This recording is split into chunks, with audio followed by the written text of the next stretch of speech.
자, 마지막 교시네요. 자, 부가치세 신고 납부 우리 5주차 3교시 수업 마무리 하도록 하겠습니다. 자, 요 구조를 좀 잘 좀 이해를 해주세요. 자, 우리 수출업자는 자, 해외에다가 수출을 할 때 세금 계산서 발행 안 합니다. 그쵸? 여러분도 알고 있죠? 세금 계산서를 발행해 줄 이유가 전혀 없습니다. 왜냐하면요, 해외 바이어는요, 우리나라 세금 계산서가 필요 없기 때문입니다. 그 나라의 세금, 부가치세와 관련된 어떤 제도를 취하고 있는지를 모르겠는데, 세금 계산서는 우리나라에서 통용되는 그런 증빙서류지, 해외하고는 관계가 없어요. 그래서 국내 거래만 지금처럼 세금 계산서를 주고받으면 되는 거고, 해외 사업자하고는 관계가 없습니다. 아셨죠? 자, 구매 확인서. 자, 이 구매 확인서는요, 내공 신용장하고 비슷한 겁니다. 그렇게만 알고 가면 되고, 자, 중요한 내용이 여기에 있습니다. 자, 영세율을 어떻게 적용받느냐 하면요, 이게 개설 기한이 상당히 중요합니다. 자, 해당 사업자가 제하를 공급한 가세 기간이 지난 후 25일 이내에 개설된 내국 신용장에 한해서만 영세율이 적용됩니다. 아셨죠? 자, 가세 기간이 지난 후 25일이니까 7월 25일, 1월 25일 이렇게 되겠다. 그죠? 자, 요거 주의를 하셔야 됩니다. 자, 그래서 통상적으로는요, 자, 국내 거래에 대해서 우선 세금 계산서를 발급을 하고요. 나중에 영세율로 원래 발급한 세금 계산서에 대해서는요, 수정 세금 계산서를 발행을 하고, 그리고 다시 영세율 세금 계산서를 적용하고 있습니다. 실무상으로는 그렇게 좀 하고 있습니다. 자, 요거 언제까지요? 그렇죠. 가세 기간이 지난 후 25일까지는 내국 신용장이나 구매 확인서를 반드시 발급을 받아야 되는 겁니다. 자, 요 내용 중요하고요. 자, 두 번째. 자, 내국 신용장에 의하여 공급하는 제한은요, 공급된 이후 해당 제한을 수출 용도에 사용하였는지 여부에 불구하고 영세율을 적용한다는 겁니다. 자, 그 말은 내국 신용장이나 구매 확인서만 있다면 그냥 영세율을 적용하는 거지, 정말 수출한 거 맞아? 이 내국 신용장이나 또는 구매 확인서로 공급을 받은 후에 수출하지 않고 내수로 돌린 거 아니야?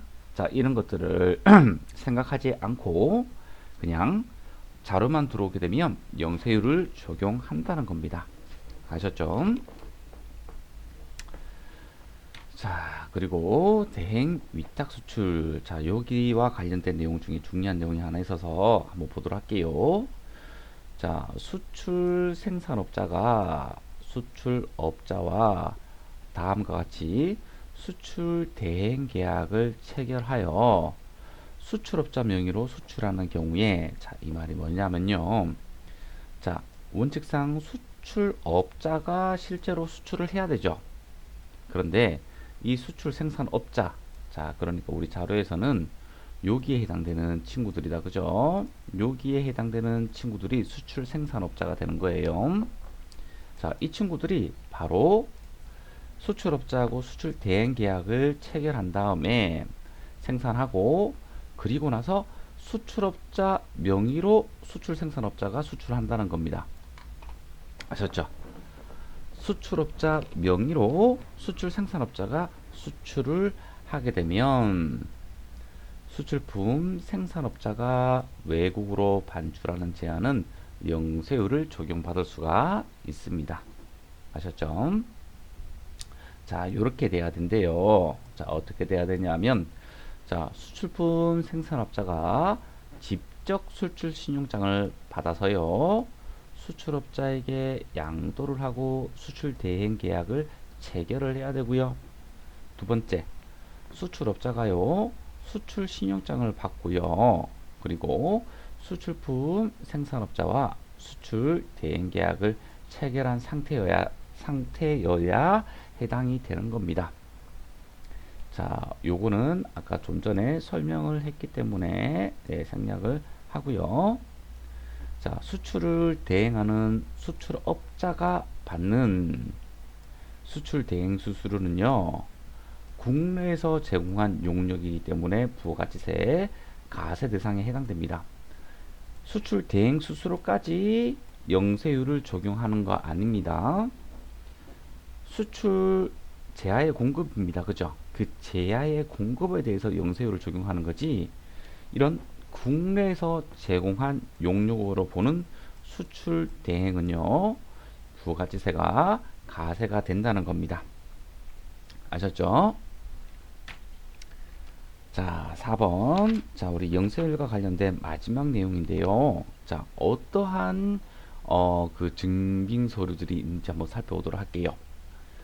자, 만약 영세율을 적용받으려면요, 자, 우리 예정신고서 또는 학정신고서에 영세율이 적용됨을 증명하는 서류하고요. 그리고 영세율 매출 명세서를 첨부를 해서 제출을 해줘야 됩니다. 자, 통상적으로 우리는 여기 많이 해당되겠다. 그죠? 직수출. 자, 수출하는 제한은 이런 첨부 서류들이 있어요. 자, 수출 실적 명세서라는 게 있고요. 프로그램에 입력하는 거. 자, 그리고 외화 입금 증명서, 내국 신용장 사본, 이런 것들을 첨부 서류로 넣어줘야 됩니다.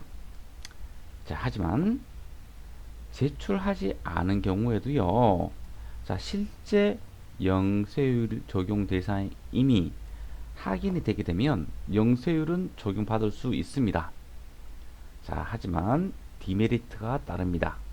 어떤 거냐면 영세율 가세표준 신고 불성실 가산세가 돼버립니다. 가세표준의 0.5%에 해당하는 금액을 가산세로 적용하기 때문에 반드시 서류를 잘 제출해서 영세율도 정상적으로 적용받고, 그리고 가산세도 적용되지 않도록 그렇게 여러분들이 업무 처리를 해줘야 되는 것입니다. 아셨죠? 자, 여기까지가 우리 영세율하고 관련된 건데요. 내용은 그렇게 많지가 않아요. 자, 여러분들이 중요하게 생각해야 되는 것들은 영세율 적용 대상자와 적용 대상, 그리고 언제까지 내국 신용장을 발급받아야 되는지, 그리고 수출 대행 수수료는 국내에서 제공한 용역이기 때문에 부가가치세 가세 거래에 해당된다는 점, 그리고 영세율 서류를 제출하지 않게 되면 영세율 가세표준 신고 불성실 가산세가 적용된다는 점, 이렇게 조금 기억을 해줘야 됩니다. 자, 이번에는 면세 공부를 좀 한번 해보도록 할게요. 자, 면세는 암기를 해야 될 게 되게 많습니다. 자, 그런데 어거지로 암기를 하려고 하면 공부할 때 굉장히 피로도가 쌓이겠다. 그죠? 그래서 나름의 논리와 그리고 자주 보는 습관으로 자연스럽게 숙지가 될 수 있도록 그렇게 만들어 줘야 됩니다. 자, 면세는요, 자, 일정한, 그러니까 열거를 하고 있습니다. 자, 일정한 제야 용역의 공급에 대해서 부가가치세를 면제하는 제도를 말하는 겁니다. 자, 영세율은 세액을 0으로 가세하는 것을 이야기하는 거고요. 면세는요, 부가가치세를 면제하는 것을 이야기를 하는 겁니다. 자, 우리 이거 한번 볼게요. 자, 이걸 조금 정리를 해야 되는데요. 자, 우리 가세 대상이냐, 가세 대상이 아니냐. 자, 요 판단에 대한 문제도 있습니다. 그죠? 자, 그런데 영세율은 가세 대상에 해당이 됩니다. 자, 가세 대상이 아닌 것은 우리 면세가 가세 대상이 아닌 겁니다. 면제를 받기 때문에요. 아셨죠? 그리고 제하의 공급으로 보지 않는 것, 이런 것도 가세 대상이 아닌 겁니다.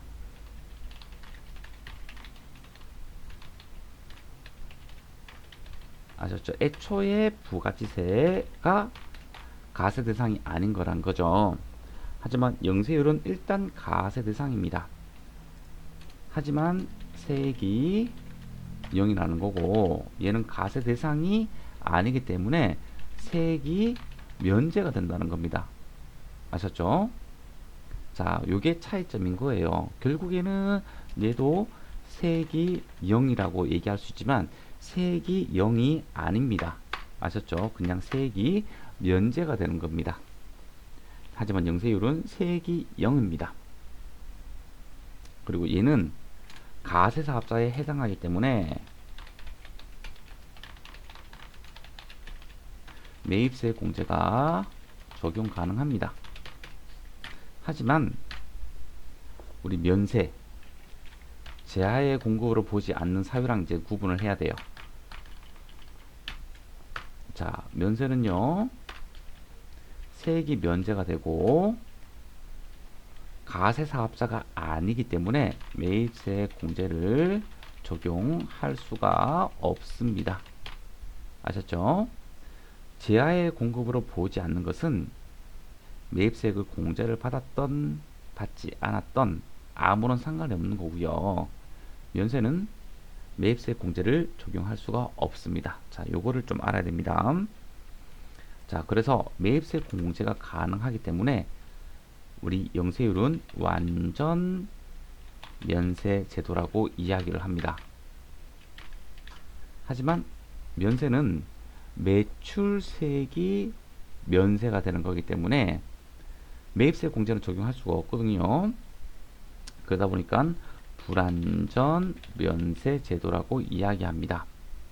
자, 이 불완전 면세 제도라고 부르는 이유는 나중에 한수 효과 또는 어떤 누적 효과 이런 것들이 발생하기 때문에 그런 겁니다. 아셨죠? 자, 여기서 면세의 의미는 영세율과는 달리 부가치세법상 가세 대상 거래가 아니며, 그죠? 가세 대상 거래가 아닙니다. 그리고 당해 면세가 적용된 단계에서 부가치에 대한 부가치세 없을 뿐 그 이전 단계에서 부담한 부가치세는 환급받지 못한다. 매입세 공제가 안 된다. 그래서 불완전 면세 제도라고 합니다. 자, 어떤 거냐 하면 자, 이런 겁니다. 자, 우리 A 사업자가 있고요. 자, B 사업자가 있고요. 그리고 C 최종 소비자가 있습니다.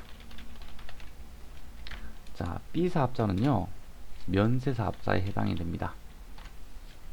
그런데 A 사업자는요, 가세 사업자에 해당이 됩니다. 자, 이러한 상태에서 어떻게 되냐 하면, 자, B 사업자는 A 사업자에게 가세 제하를 매입해서 C 최종 소비자에게 면세 제하를 공급한다 라고 우리가 사실관계를 정리할 수 있겠다. 그죠?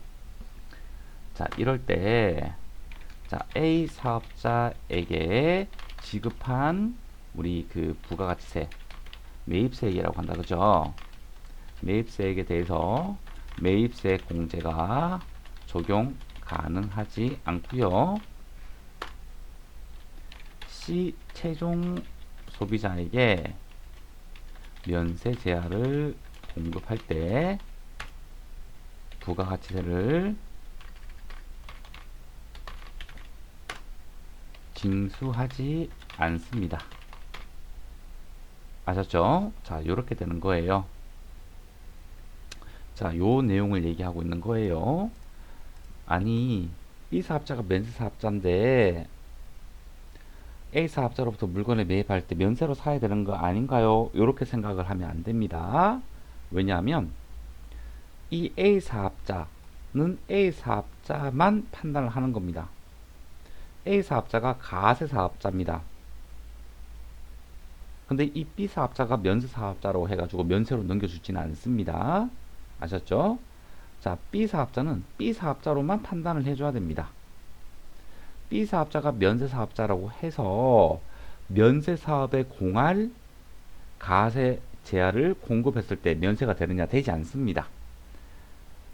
아셨죠? 사업자별로 판단을 내려줘야 됩니다. 이게 뒤로 넘어가면 안 됩니다. 이런 식으로. 자, 그래서 불안전 면세 제도라고 이야기를 하고 있습니다. 자, 이제 면세 대상을 볼 건데요. 자, 여기서 조금 암기를 해야 될 것이 조금 많아요. 자, 크게 우리 기초생활 필수품, 우리 의식주와 관련된 것들, 그리고 우리 국민후생용역. 네. 자, 부가가치세가 없어가지고 이런 후생용역을 제공받지 못하면 안 된다. 뭐 그런 거죠. 문화 관련 재화용역. 부가가치세를 부담할 능력이 없어서 사회가 돌아가는 어떤 뉴스나 신문 같은 것도 보지 못하게 하면 안 된다라는 거죠. 부가가치 구성요소. 부가가치세는 부가가치를 가세 대상으로 하는 조세입니다. 이론상으로는요.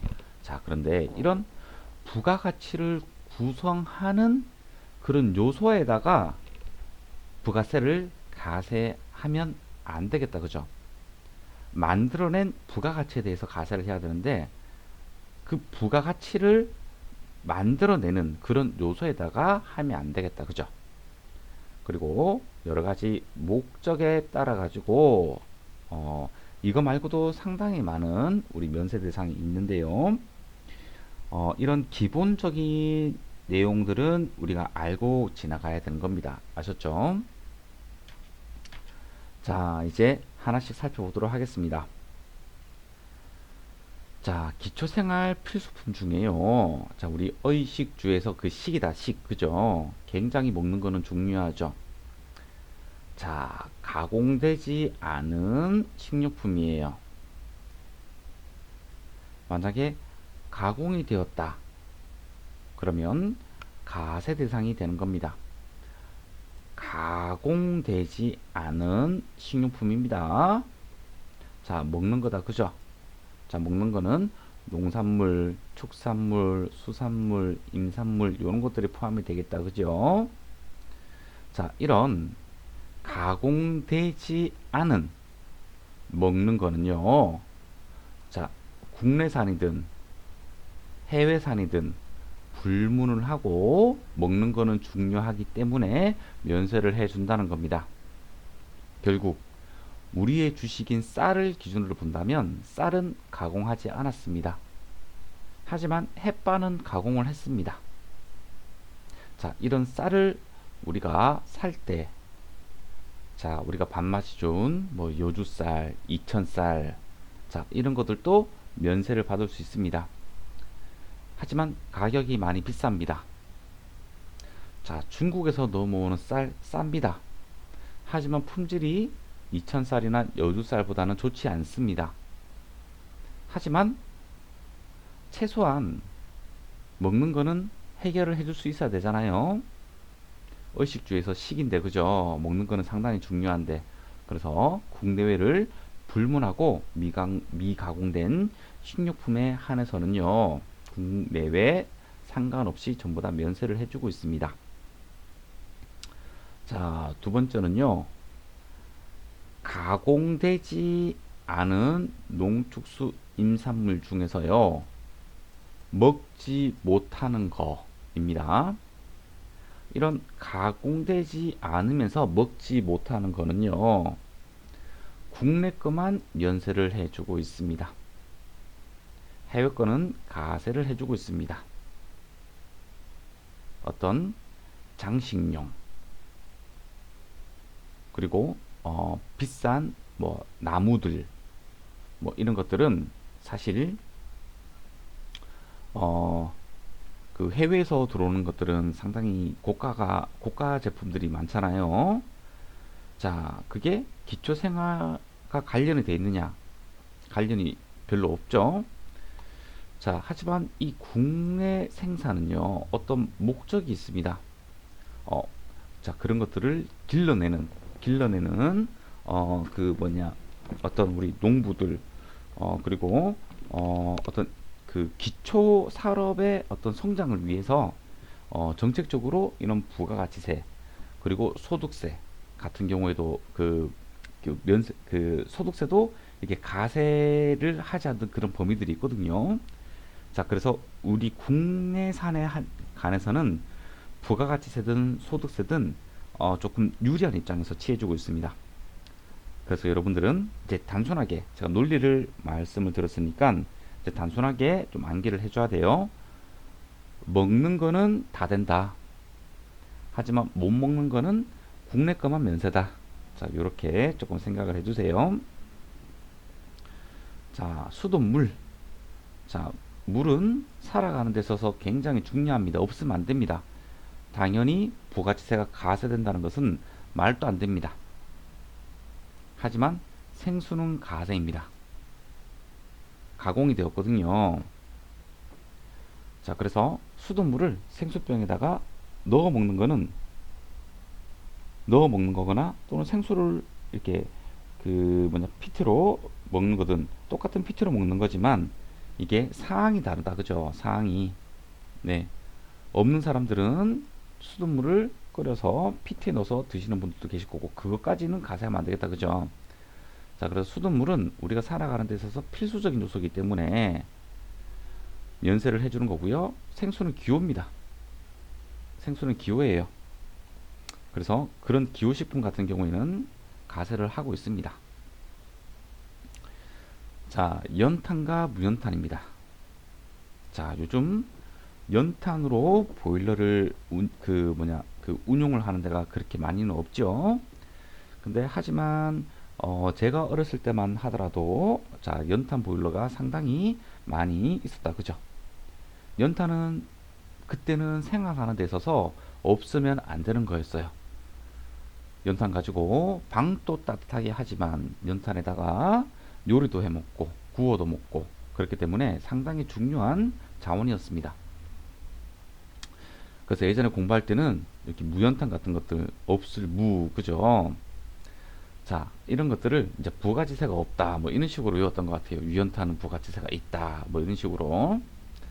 자, 그래서 이 연탄하고 무연탄은 예전에는 생활 필수품이었는데 요즘은 조금 그런 것 같다. 그죠? 하지만 아직까지도 부가치세를 가세하지는 않습니다.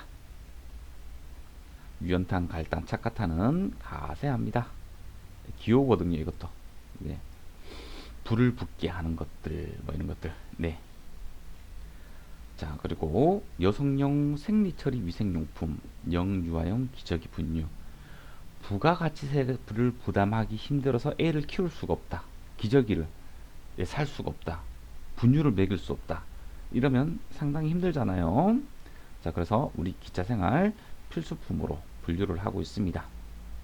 자, 근데 분유는 우리 알갱이로 되어 있는 어떤 입자형이라든가 또는 요즘은 액상형도 나오고 있거든요.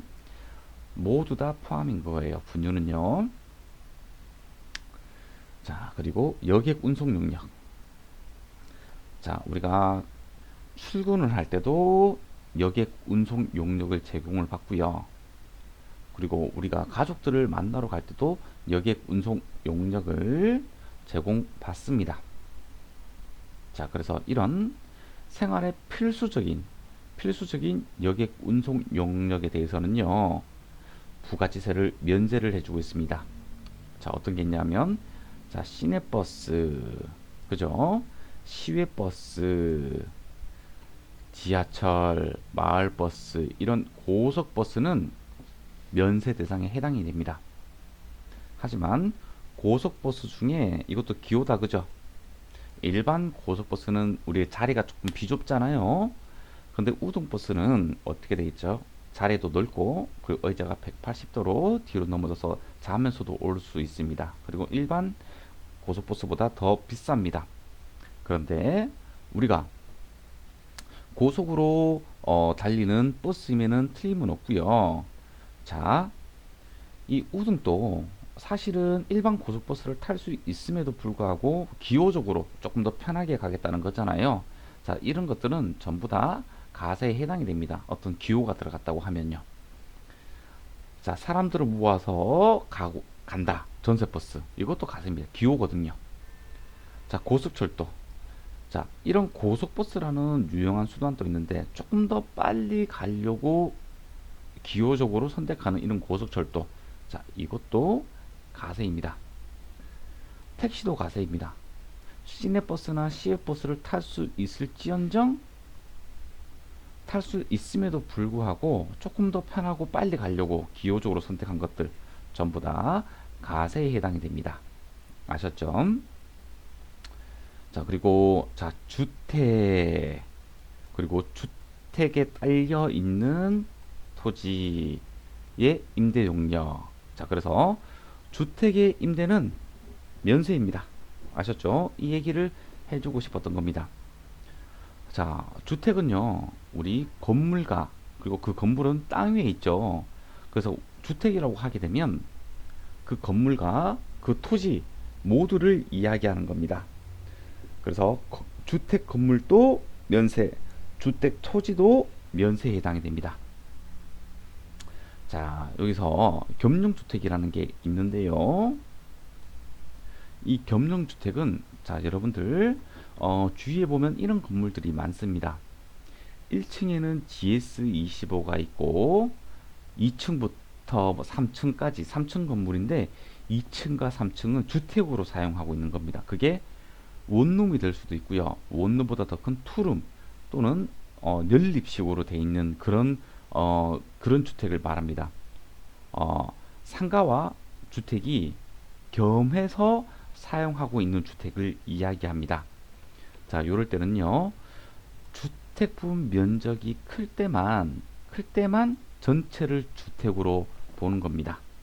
아셨죠? 하지만 상가부는 우리 그 뭐냐, 이게 공급하고 조금 관련돼 있는 것도 있는데요. 자, 면적이 동일하거나 또는 상가가 더 크다. 그러면 각각 안분해서 계산을 해야 되고 뭐 그런 것들이 있습니다. 자, 그래서 우리 수준에서는 요 정도까지만 이해를 좀 해주시면 될 것 같아요. 자, 우리 기초생활 필수품들 우리 다 살펴봤습니다. 그죠? 자, 요거 암기가 좀 필요한데 최대한 여러분들 암기를 좀 편하게 하려고 자, 일부러 시간을 들어가지고 하나하나 항목에 대해서 설명을 좀 해줬어요. 자, 국민후생 용역입니다. 부가가치세가 없어가지고 우리가 병원에 가지 못하고 그리고 수혈을 받지 못한다는 것은 말도 안 되는 겁니다. 그죠?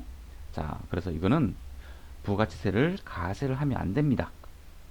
또한 죽을 때 장의 용역을 제공받으면서 죽을 때까지도 부가가치세를 납부를 하게 하는 것도 우리 고인에 대한 예의가 아닌 것 같아요. 그죠?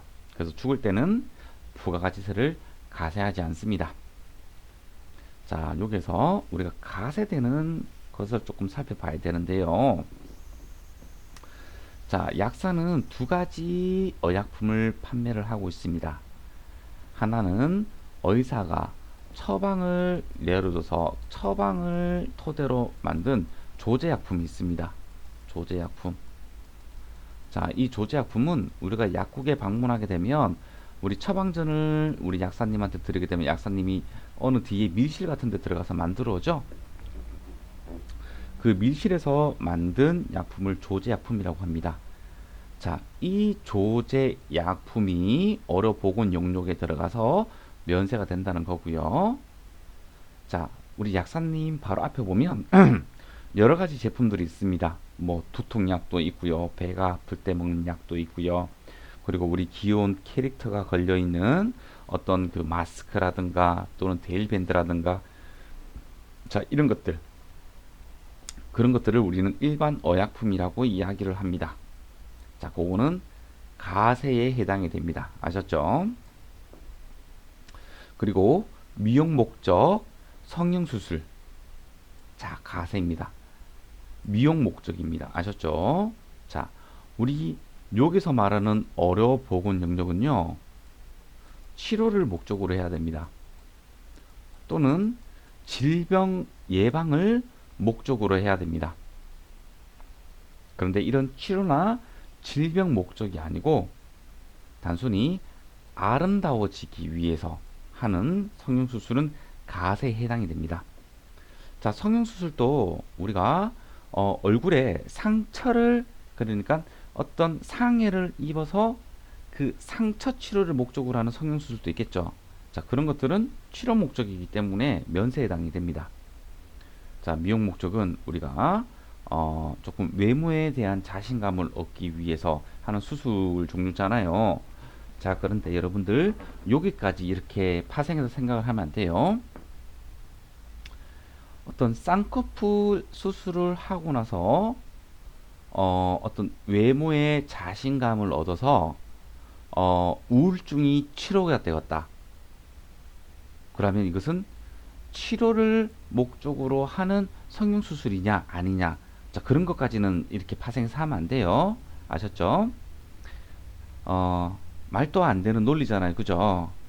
자, 그렇다면 쌍꺼풀 수술을 하게 되면 모든 우울증 환자들이 치료가 돼야 됩니다. 그쵸? 안 됩니다. 그렇게까지는 우리가 생각을 하면 안 돼요. 자, 그리고 애완동물 진료도 가세입니다.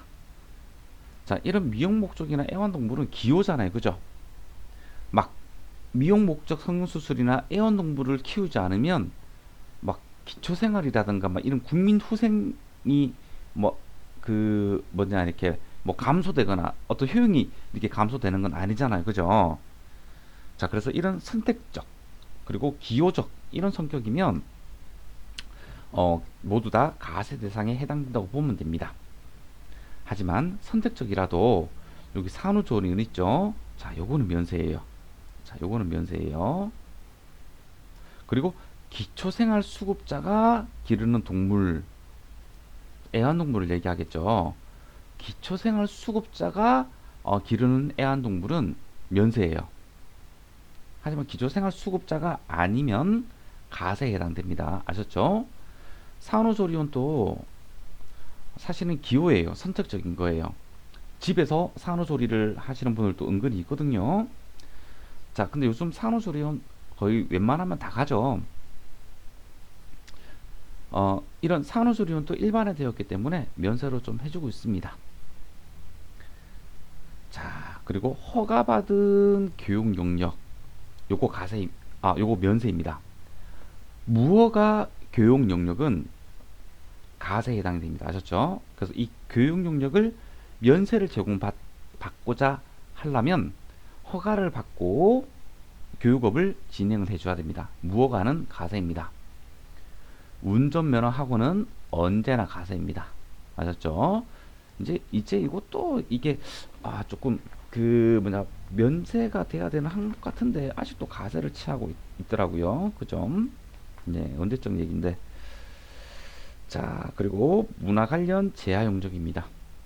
부가가치세가 없어가지고 신문을 못 봐서 세상 돌아가는 이야기를 모르겠다라고 하면 안 되잖아요. 그죠? 자, 이런 도서. 부가가치세가 없어서 책을 못 사보겠다. 자, 신문, 인터넷 신문, 잡지, 간보, 뉴스통신. 자, 이런 것들은 모두 다 면세에 해당됩니다. 하지만 이렇게 껴있는 광고는 가세에 해당이 됩니다. 예술 창작품, 예술 행사, 문화 행사, 이런 좋은 것들이잖아요. 장려하기 위해서 부가치세를 면세해주고 있습니다. 자, 비직업 운동 경기, 아마추어 운동 경기다. 그죠? 우리 프로야구 뭐 이런 것들은 그거 진짜 직업 운동 경기잖아요. 그죠? 자, 그런 것들을 제외하고 이런 아마추어 운동 경기 이런 것도 활성화시키기 위해서, 그래야지 우리가 아마추어가 활성화가 잘 돼야지 좋은 직업 운동선수를 길러낼 수가 있잖아요. 자, 그런 것처럼 조금 좋은 데 가거나 뭔가를 장려를 해야 되는 요소가 있다면 그러한 것들도 부가치세를 면세해주고 있습니다. 자, 오늘은 여기까지 하고 다음 주에 이어서 면세 계속 공부를 하도록 할게요. 자, 여러분들 지금 추석에 껴 있어 가지고 조금 걱정이 되지만 추석 과제물 정상적으로 잘 제출할 수 있을 거라고 생각을 하고 이번 조금 당부를 좀 드리면서 자 이번 5주차 수업 마치도록 하겠습니다. 자 수고하셨습니다.